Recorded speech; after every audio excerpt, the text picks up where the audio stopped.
चलो इधर देखो, x और y का मान निकालना है। कितना वेरिएबल है इस समीकरण में? x और y दो। तो सबसे पहले समीकरण का नाम रखेंगे 2x + y = 8। एक तो समीकरण पहली पंक्ति, दूसरा समीकरण दूसरी पंक्ति। इसको मान लेंगे समीकरण 1। नीचे वाला x + 3y = 9। इसको मान लेंगे समीकरण 2। तो इसमें जोड़ घटाव करने पर x y का मान नहीं निकलेगा। अगर मान लो जोड़ेंगे तो 2x 1x 3x हो जाएगा, 1y 3y 4y 8 9 17। कुछ नहीं काटा, नहीं न काटा, तो जोड़ने पर इसका हल नहीं निकलेगा, तो घटाने पर निकलेगा। अगर घटाएंगे तो चिन्ह बदल जाएगा।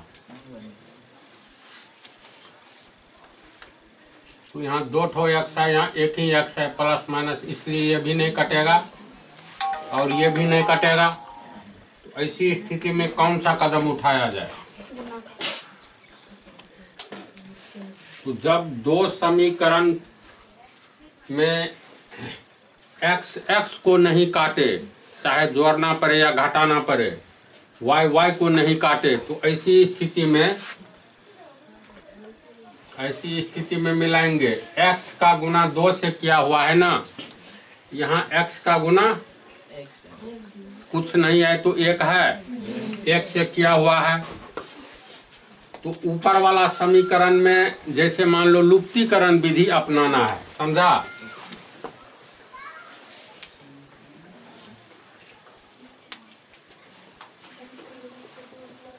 लुप्तीकरण विधि में एक वेरिएबल को लुप्त किया जाता है, यानी गायब किया जाता है। तो न जोड़ने पर गायब होगा और न घटाने पर। तो ऐसी स्थिति में समीकरण 1 में है 2x और समीकरण 2 में 1x है। इसका मतलब इस पूरे समीकरण को बराबर के पहले 2 से गुना कर दे, और बराबर के आगे 2 से गुना करेंगे तो कोई अंतर पड़ेगा? क्योंकि समीकरण का नियम है बराबर के पहले जो काम करेंगे बराबर के आगे वही काम करेंगे। तो यहाँ 2x है, तो यहाँ अगर 2x ले आते हैं तो 2x में से 2x घटा देंगे तो 0 हो जाएगा और इस तरह x उड़ जाएगा, यानी लुप्त हो जाएगा। दूसरा तरीका है, दो समीकरण नंबर 2 में देखो 3y है, 1 में देखो कुछ नहीं है तो 1y है। तो ऐसी स्थिति में पहले समीकरण को 3 से गुना कर देंगे तो यहाँ भी द्वितीय 6x हो जाएगा, यहाँ 3y, यहाँ 24। तब ऐसी स्थिति में 3y हो जाएगा, यहाँ भी 3y है। प्रथम समीकरण में से दूसरा समीकरण घटा देंगे तो पर भी कट जाएगा। ध्यान ये रखना है, जो x के पीछे जो अंक है दूसरे समीकरण में भी वही अंक आना चाहिए। तो यहाँ 1 है तो 2 कैसे आएगा? तो समीकरण 2 को 2 से गुना कर देंगे, बराबर के पहले 2 से करेंगे और बराबर के आगे भी 2 से, तो कोई अंतर तो नहीं पड़ेगा। तो लिखेंगे समीकरण 2 को 2x है तो 2 से गुना करेंगे, समीकरण 2 को 2 से गुना करने पर। तो समीकरण 2 पहले लिख देंगे, x + 3y = 9 है। पूरे को कोष्ठ में घेर देंगे और 2 से गुना करेंगे। तो 2 बराबर के पहले भी पूरा समीकरण को घेर देने पर जिससे गुना करोगे तो इसका अर्थ हुआ बराबर के पहले वाला सब में 2 से गुना करेंगे और बराबर के आगे भी 2 से गुना करेंगे। तो ये हो गया, 2 को x से गुना करेंगे 2x होगा, प्लस 2 के पीछे प्लस छिपा हुआ है तो प्लस और प्लस प्लस, द्वितीय 6y, 2 9 18। इसको मान लेंगे समीकरण 3 इसलिए मानेंगे, 1 2 मान लिए हैं इसलिए 3 मानेंगे। अब देखो तो पहला समीकरण में 2x है, तीसरा समीकरण में 2x आ गया इसका मतलब समीकरण 1 में से इतना में से समीकरण 3 को घटाएंगे तो x जो है ये लुप्त हो जाएगा। तो अगला पंक्ति लिखेंगे समीकरण 1 में से समीकरण 3 को घटाने पर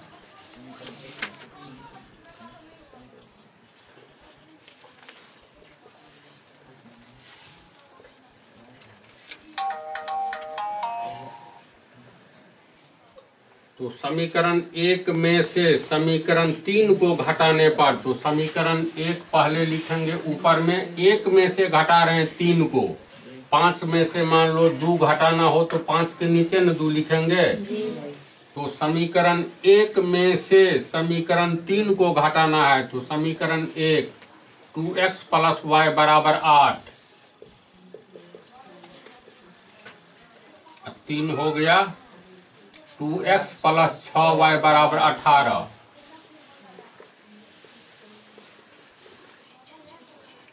घटाने के लिए नीचे वाला का चिन्ह बदला जाता है तो पहले घटाव में छिपा हुआ चिन्ह देंगे। इसके पीछे कोई चिन्ह नहीं है तो प्लस, इसके पीछे भी प्लस, 8 के पीछे भी प्लस छिपा है, 18 के पीछे भी प्लस छिपा है।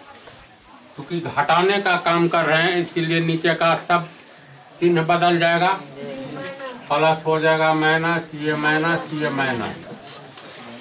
अब प्लस 2x, अब बदला हुआ चिन्ह का वैल्यू रहता है पहले वाला का नहीं है तो प्लस 2x, अब माइनस 2x कट गया। यहाँ प्लस y है, यहाँ माइनस 6y है तो प्लस y, तो जिसके पीछे कोई अंक नहीं रहे 1 है तो प्लस और माइनस में बड़ा अंक में से छिपा हुआ छोटा अंक घटाएंगे। 1 छिपा है तो 6 में से 1 घट गया तो 5y। चिन्ह बड़े अंक के पीछे का होगा तो minus plus 8 minus 18, plus minus वाला में से बड़ा अंक में से छोटा घटाएंगे। 18 में से 8 गया 10, 18 बड़ा है तो इसके पीछे माइनस तो माइनस कितना होगा। अब माइनस 5y का मतलब हुआ माइनस 5 का गुना y से है ना बराबर माइनस 10। गुना वाला जो रहता है बराबर के आगे नीचे में आ जाता है तो और y बराबर माइनस 10 बटा माइनस 5, माइनस माइनस कट गया, 5 दूनी 10, इसलिए y बराबर 2 आ गया। अब y का मान तो किसी भी समीकरण में बैठा सकते हो, 1 2 3 ठो समीकरण है जिसमें एक ताव बैठा दो। मान करके चलो इसको हम इसी में बैठाते हैं समीकरण 1 में। अब y का मान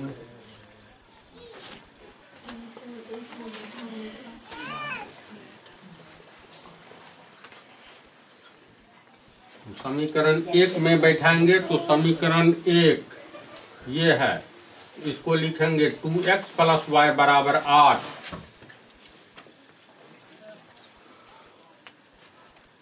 और 2x, y का मान 2 निकला है तो 2 बराबर 8 और 2x प्लस 2 आगे जाएगा तो माइनस 2, 8 माइनस 2 बराबर 6 और 2x बराबर 6 और x बराबर 2x के बीच में गुना है 6 बटा 2, 2 तिया 6, इसीलिए x बराबर 3। x y का मान निकल गया, अतः आंसर x बराबर 3, y बराबर 2। समझा? उतारो।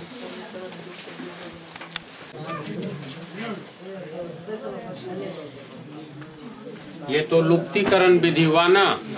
अब प्रतिस्थापन विधि।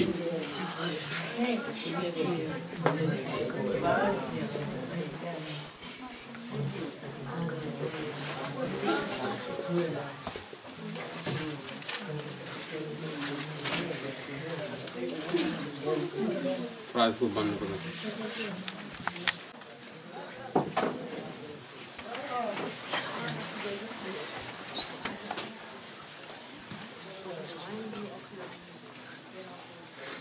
विधि कोई भी हो, सबसे पहले समीकरण का नाम रखेंगे। समीकरण नंबर 1, समीकरण नंबर 2। तो 2 समीकरण है, तो 2x प्लस वाई बराबर 8, इसको मान लेंगे पहला समीकरण। पुनः x प्लस 3y बराबर 9, ये हो गया दूसरा समीकरण। प्रतिस्थापन विधि में इतना ही याद रखना है, जो एक वेरिएबल को प्रतिस्थापित करेंगे, चाहे y को करो पहला में तो दूसरा में भी y को ही हटाएंगे। अगर पहला में x को हटाएंगे तो दूसरा में भी x को ही हटाएंगे। तो मान करके चलो हम समीकरण 1 को हल कर रहे हैं, y को हटाना है। तो समीकरण 1 को हल करने पर, जिस समीकरण को हल करेंगे पहले पूरा लिखेंगे। तो समीकरण 1 ये पूरा 2x प्लस वाई बराबर 8 और 2x बराबर 8 प्लस वाई नहीं लिखे हैं बराबर के पहले, यानी आगे ले जा रहे हैं। तो माइनस वाई, सिर्फ एक वेरिएबल x को रखना है, आगे पीछे जो रहे प्रतिस्थापन विधि में सबको हटा देना रहता है। तो 2 गुने x है ना, तो इसीलिए x बराबर 2 तो गुना में है, तो बराबर के आगे जितना कुछ रहे सबके नीचे में आएगा, यानी 8 माइनस वाई लिख करके पूरा बटा देंगे। ऐसा नहीं जो 8 है तो 8 के नीचे 2 देंगे। बराबर के आगे 50 को अंक रहता या पद, तो 50 के नीचे बटा दे करके पीछे से गुना वाला लाते हैं। तो x के 2 और x के बीच में गुना है, तो ये 2 बराबर के आगे नीचे आ जाएगा। तो देखो x का मान निकल गया। अब इसको मान लेंगे समीकरण 3। 1 2 मान लिए हैं, ये तो समीकरण 1 को हल किए। प्रतिस्थापन विधि में दोनों समीकरण को हल करेंगे। तो 1 को हल करके x का मान इतना निकला,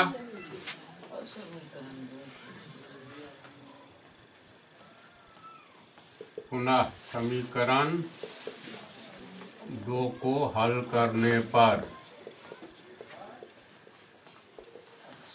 समीकरण 2 x प्लस 3y बराबर 9,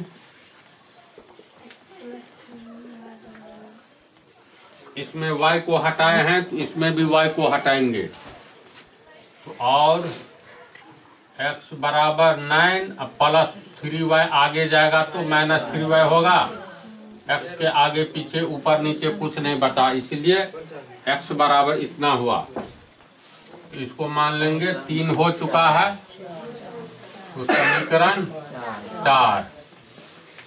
अब समीकरण 3 को देखो, x का मान है ये, 4 में भी x का मान है ये, तो दोनों मान होगा बराबर। रात में जो बतलाए थे, तो समीकरण 3 और 4 से x का दोनों मान बराबर हो जाएगा। तो यहाँ लिखेंगे समीकरण 3 जिसमें x बराबर इतना है, एवं समीकरण 4 से x का दोनों मान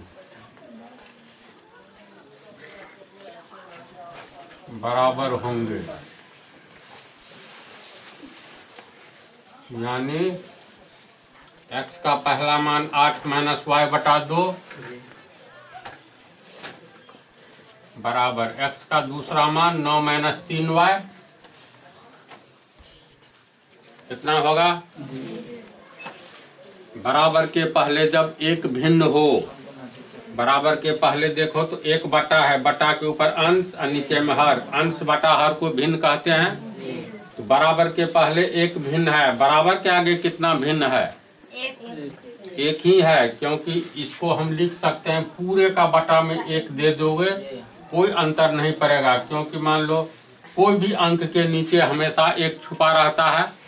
अगर कहीं पर मान लो लिखा हुआ है a प्लस बी प्लस सी, तो अपने मन से पूरा का बटा 1 दे दोगे, a प्लस बी प्लस सी में 1 से भाग देंगे तो अंत में a प्लस बी प्लस सी ही आएगा। अब देखो तो बराबर के पहले एक ठो भिन्न है, बराबर के आगे एक ठो भिन्न है, 1 बटा बराबर के आगे बराबर के पहले एक बटा का मतलब बटा के ऊपर अंश नीचे हर। यहाँ 8 माइनस वाई अंश हुआ, 2 हो गया हर। यहाँ भी बटा के ऊपर 9 माइनस 3 वाई अंश हुआ, 1 हो गया हर। तो बराबर के पहले और बराबर के आगे जब एक भिन्न होता है तो बतला है न तिरछा गुना होगा। तो और एक को दोनों से गुना करेंगे तो 1 8 8, प्लस माइनस माइनस 1 को y को गुना करेंगे तो y बराबर 2 9 18, प्लस यहाँ 2 के पीछे प्लस, यहाँ माइनस है तो प्लस माइनस माइनस 2 को 3 y से गुना करेंगे 2 3 6 y, इतना होगा।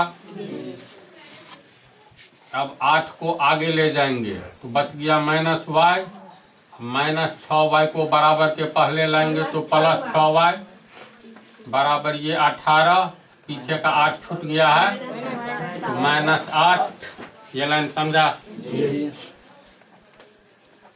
माइनस प्लस है तो बड़ा अंक में से छोटा अंक 1 छिपा हुआ है, घट जाएगा तो 6 में से 1 घटा 5 और समान पद y।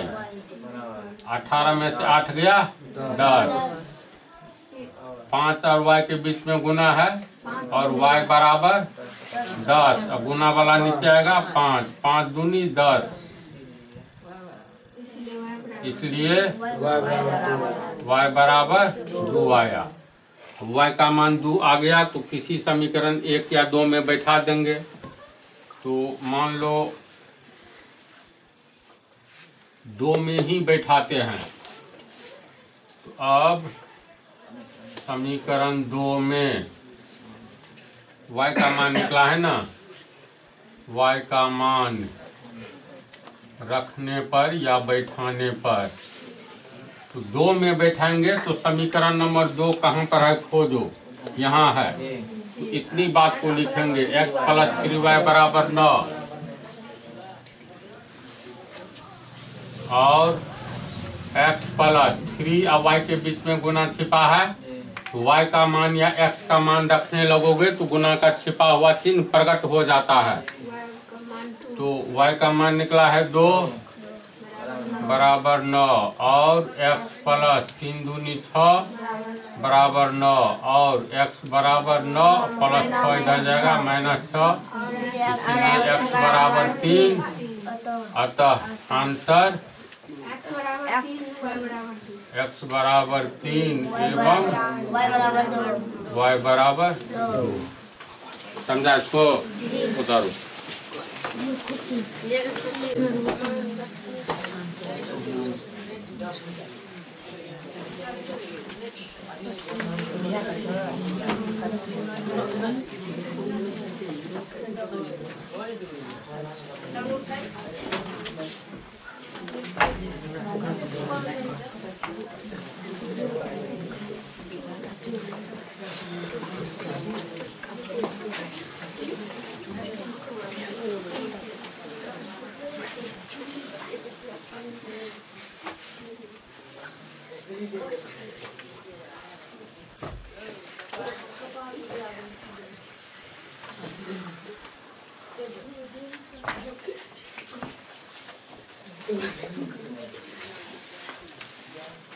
x और y का मान निकालना है तो सबसे पहले तो समीकरण का नाम रखेंगे।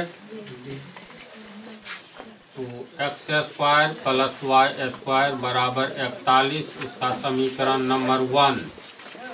दूसरा x square minus Y square बराबर 9, इसको मानेंगे समीकरण नंबर 2। तो अगर हम लोग लुप्तीकरण विधि को अपनाते हैं तो देखो plus Y square minus Y square समाप्त हो जाएगा। तो पहले लुप्तीकरण विधि से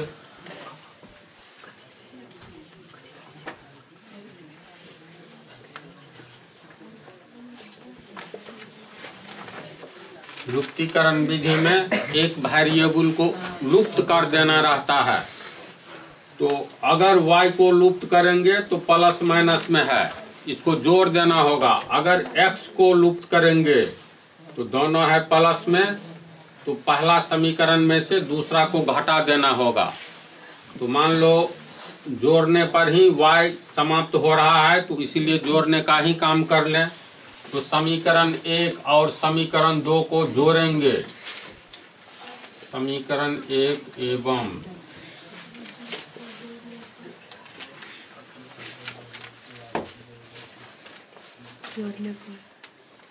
पहले समीकरण को गौर कर लेना है, जो क्या कटेगा रफ में भी देख लोगे। तो प्लस वाई स्क्वायर है माइनस वाई स्क्वायर, अगर जोड़ेंगे तो ये कट जाएगा। तो समीकरण 1 एवं समीकरण 2 को जोड़ने पर, तो 1 और 2 को जोड़ेंगे तो X square plus Y square बराबर 41। जोड़ने वाला समीकरण 2 है, तो X square minus Y square बराबर 9। एक्स स्क्वायर को एक्स स्क्वायर में जोड़ेंगे तो कितना होगा? 2x square 2x square plus Y square minus Y square है तो कट जाएगा। 41 में 9 जोड़ेंगे तो 50। तो यहाँ आया और 2x स्क्वायर बराबर 50। तो ये एक्स स्क्वायर में 2 का गुना किया हुआ है 50। तो एक्स स्क्वायर गुना वाला बराबर के आगे नीचे में आ जाता है, तो 50 बटा 2 कट करके हो गया 25 और एक्स स्क्वायर बराबर 25 और स्क्वायर हटता है तो आगे में रूट जाता है, पीछे से प्लस माइनस लग जाता है। ये हो गया प्लस माइनस 5 गुने 5, इसीलिए x बराबर प्लस माइनस 5। जोड़ा में से एक ठो निकल गया, अतः x बराबर प्लस 5 एवं माइनस 5 होगा। अब समीकरण 1 या 2 में x का एक बार प्लस वाला मान बैठा करके देखेंगे, एक बार माइनस वाला मान बैठा करके देखेंगे। तो प्लस वाला मान को धनात्मक संख्या बोलते हैं, धनात्मक मान, माइनस वाला को ऋणात्मक मान। तो x का मान लो धनात्मक और ऋणात्मक बारी बारी से समीकरण 1 या 2 में बैठाएंगे। तो मान लो पहले हम x का धनात्मक मान लेते हैं। अब x का धनात्मक मान किस समीकरण में रखेंगे? 1, 2 किसी में रख सकते हैं, तो मान लो 1 में ही रख रहे हैं। अब x का धनात्मक मान समीकरण 1 में रखने पर तो समीकरण 1 हो गया X square plus Y square बराबर 41 और x का मान धनात्मक ले रहे हैं, धनात्मक मतलब प्लस 5, माइनस 5 हुआ ऋणात्मक मान, तो धनात्मक लिए हैं। तो x का मान 5 रखेंगे धनात्मक, यानी एक्स स्क्वायर यानी 5 स्क्वायर जोड़ वाई स्क्वायर बराबर 41 और 5 स्क्वायर का मतलब 5 गुने 5 प्लस वाई स्क्वायर बराबर 41 और 5 25 जोड़ वाई स्क्वायर बराबर 41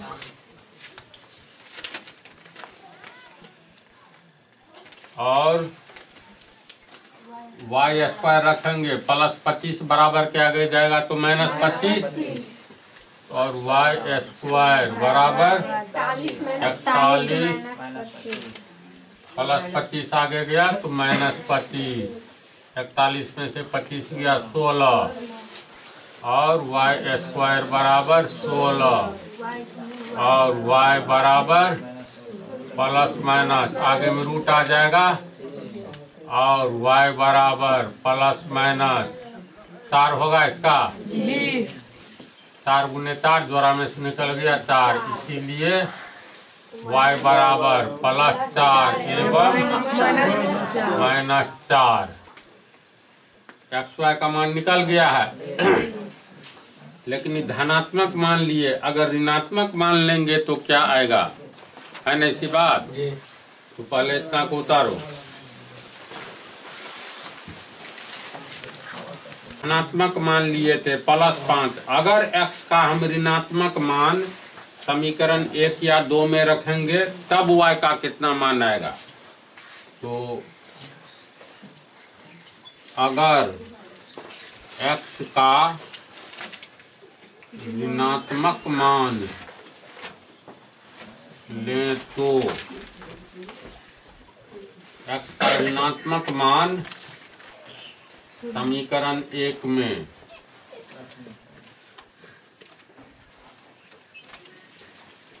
अब x का ऋणात्मक मान समीकरण 1 में रखने पर, तो समीकरण 1 तो ये है x² + y² बराबर 41। x का ऋणात्मक मान रख रहे हैं तो x का ऋणात्मक मान देखो -5 है, तो x² यानी x के जगह -5 फिर स्क्वायर, तो पोस्ट में घेर करके स्क्वायर देंगे, +y² बराबर 41 -5 गुने -5 ये होगा ना, +y² बराबर 41।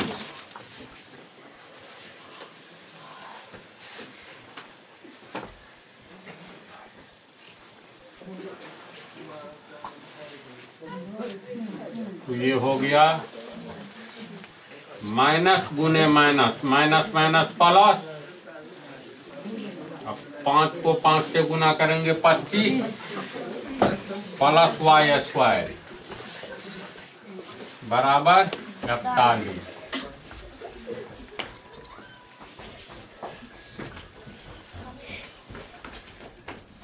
और y² बराबर 41 और +25 इधर जाएगा तो -25 16 हो गया फिर, और y² बराबर 16, स्क्वायर हटेगा तो प्लस माइनस आगे में रूट चढ़ेगा तो +-4, इसलिए y बराबर +4 एवं -4। तो आंसर कितना निकला, आंसर में आया है x बराबर +5 -5 ना एवं -5 तथा y बराबर +4 एवं -4।